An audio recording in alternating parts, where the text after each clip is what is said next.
Hey YouTube, Ray here, and I'm back with an unboxing of the fake iPhone X. Have it right here, all sealed and ready to unbox. It actually comes with a wireless charger and a screen protector, which is pretty cool. And I actually have a real iPhone X here to compare as well. So I've gone ahead and taken the plastic off this fake one here, pulling in the real one.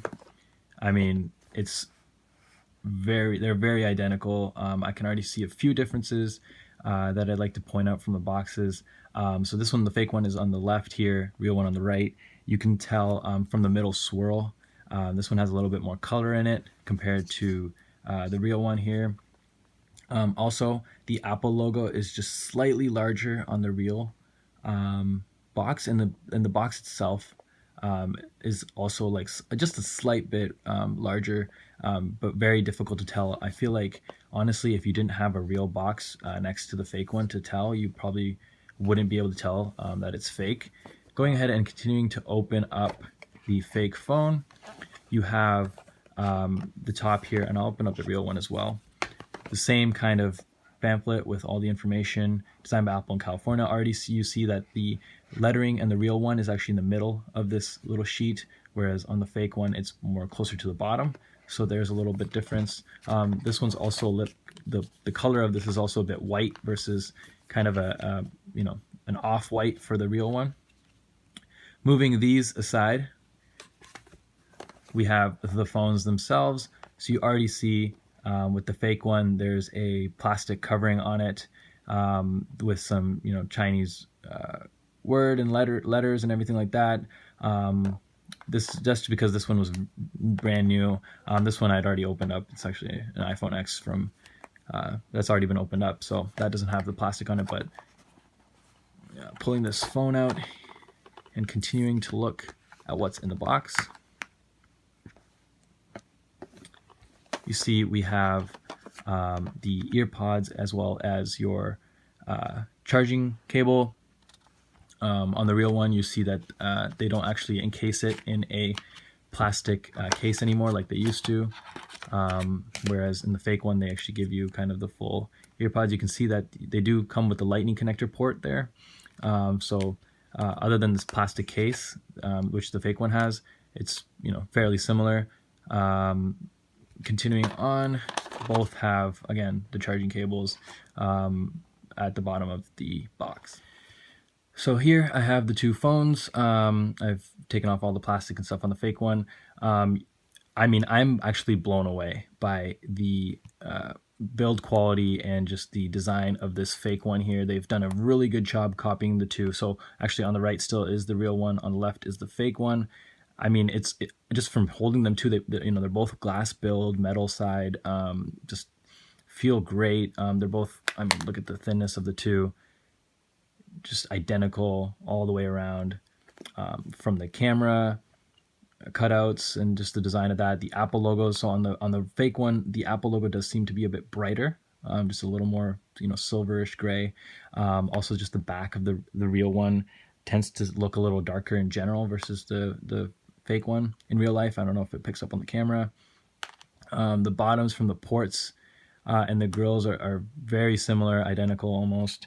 Even just the coloring is the same. Even from these sides, right, our volume up and down buttons are similar. We have our volume rocker or silent to ringer. Our power buttons here, everything lines up. Even these antenna bands here, you can see the little blue kind of lines on the sides. I mean, they've just done a great job. If I started flipping these around between my hands, I'd probably forget which one's the real one and which one's the fake one, to be honest. But let's go ahead and start them up at the same time. So it looks like the fake one actually, the logo came up quicker than the real one. The real one does start up a bit quicker. I mean, that's expected. Again, the price difference between these phones is quite large. You can buy several of these fake ones for the price of a real one. It's taking a while to start up here. Good thing is, I guess we don't, turn off our phones every few hours or anything like that. Oops, I keep hitting the lock button. So the fake one did turn on. Here you can see the lock screens of the two. Obviously, you can notice some difference in the font, even the screen size themselves. You can see that the here I'll line them up at the bottom for you. The real one there on the right actually goes up a lot taller than the fake one. So and this fake one here leaves a bit more of the bezel, which is strange because you can here maybe see better in the light. It actually treats it almost like a phone without a notch, but then it puts the notch there. Really strange. You know, it would be better if the screen actually went. Oops. Let's launch the camera there. If the screen actually went all the way to the top, like the real one does here. But you know, and you can see the front-facing cameras there on the fake one, a little bit more visible in the light here than on the real one. So that's a major difference right there. I think that'll probably be the biggest giveaway, is the fact that this screen actually gets cut off here. If like an artificial notch is made in the screen here versus just actually going up to the top of the bezel. So a very large bezel at the top compared to the real one. Let's actually unlock these. So swipe up. See, it opens up pretty quickly. Let's do that the real one. Because I had the password, it wasn't so quick. But here are the screens side by side. You can see they've done a great job on the fake one, again, copying a lot of the icons. Look at the bottom row there.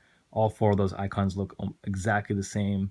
You have the books icon, things like maps, etc., weather. I mean, they've done an amazing job copying. Of course, the fake one does not run iOS. It runs Android with a version to look like iOS. So again, but just they've done a great job copying the two. So if you open, for example, Maps, I'll open up Maps in the real one here on the right. It's actually Apple Maps. When I open it on the fake one, you can see it's actually Google Maps. So a lot of, you know, I think physically these two phones, you would probably be stumped if you're trying to, you know, figure out if it's real or fake. But really, once you know, turn on the phone and start using it, you'd see pretty quickly from a lot of little things that, you know, there's going to be differences. Obviously, the fake one's not going to be able to run Apple Maps because it doesn't run iOS. So that's going to be a huge difference. You already see, I mean, the company themselves have included this app right here. That's not obviously an Apple app that would come from the start. Even this navigation app that they've included is, you know, something you wouldn't see on the real iPhone. But in terms of other icons, they've done a great job. Opening up settings for both. You can see little minor differences. This one here on the real one says Wi-Fi, fake one says WLAN or WLAN. Let's go into general and about, and you will see, you know, gives it an IMEI and serial number and everything like that. You can see, let's comparing the screens and opening up settings again. You see that the real iPhone is just a little bit more crisp, clear, kind of like a bluish white versus more of a yellowish white on the fake one. Can kind of see it from the sides as well, just kind of the differences. But overall, it's a pretty good screen, I must say, for the fake one. Obviously, comparing to the real one, it's just not as sharp and crisp. But if you were to look at it in real life, you know, without kind of the comparison, you would, you know, you'd be pretty shocked that it's a pretty good screen. Opening up the cameras here, let me get kind of a reference thing here. Let me put that and open up the camera. Not a bad camera at all, pretty decent. Obviously not going to be as great as the iPhone X camera, but pretty serviceable. And here's a side-by-side comparison, or I guess, so wait, let's put this here. So there is the camera on the fake one, and here on the real one. Not too bad. Not too bad at all. If you open up the App Store, let's go ahead and see what's in there. So you can see just the fonts. You're going to see a lot of different, you're not obviously going to get the Apple App Store. You're going to get kind of a Google Play Store. Both have the option to pressure touch on the screen to get a menu of options on. So if I did the same thing on here, you'd see it shows up here as well. Obviously, comparing a $150 phone to a $1,000 phone, they're not going to be similar in specs, but honestly, very serviceable phone. You can already see just kind of pressing random buttons, but just kind of running through it. It's very quick. It has a lot of the same features in terms of Face ID that a lot of the new phones are having. The screen quality is quite good. Obviously not as good as the real one, but fairly good. The camera quality seems to be pretty good as well. Serviceable, not amazing. For $150 unlocked, I mean, I can't really harp on this phone too much. Obviously, in comparison to the real one, it's gonna be garbage. I mean, obviously, you can't beat you know, the iPhone at trying to be an iPhone. But obviously I can't use this fake one. Like I want that camera quality that comes with the iPhone X. I want, the Apple apps, and everything like that, the screen quality, etc., iMessage, everything like that. If I wanted to use an Android phone, I mean, I wouldn't use this fake iPhone. I'd use an actual Android phone, something like the Poco phone or something. If I was going for a budget phone, right, $300, $400, $500, I'd spend the money and get one of those phones. But I mean, I don't know. I think if you're looking for something that has the iPhone feel and look, just beautiful build quality, very serviceable phone. It's gonna be quick. It's got a decent camera, good screen quality. It's gonna have Android apps, so you're not missing out on too much versus Apple. If you want to save a ton of money, I feel like it's not a bad buy. I mean, it maybe for your kids or something, right? If you're trying to buy it for your kid that wants an iPhone, but they're still super young and they're just gonna mess around with it, then I mean, this wouldn't be a bad buy for them versus getting obviously $1,000 phone. I mean, for the average user, if you want an iPhone, I'd say just obviously you have to get the iPhone.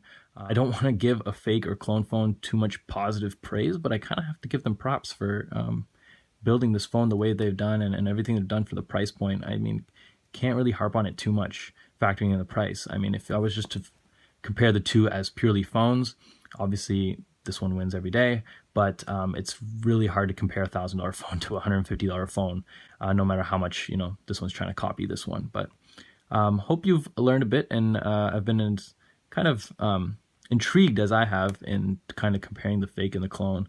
I've been really shocked, as I mentioned, and how good of a job they've done copying it. But obviously a few things here and there, as I pointed out, that make it very different. I'm still very disappointed in the whole bezel thing, but yeah, let me know if you have any questions, and until next time, peace.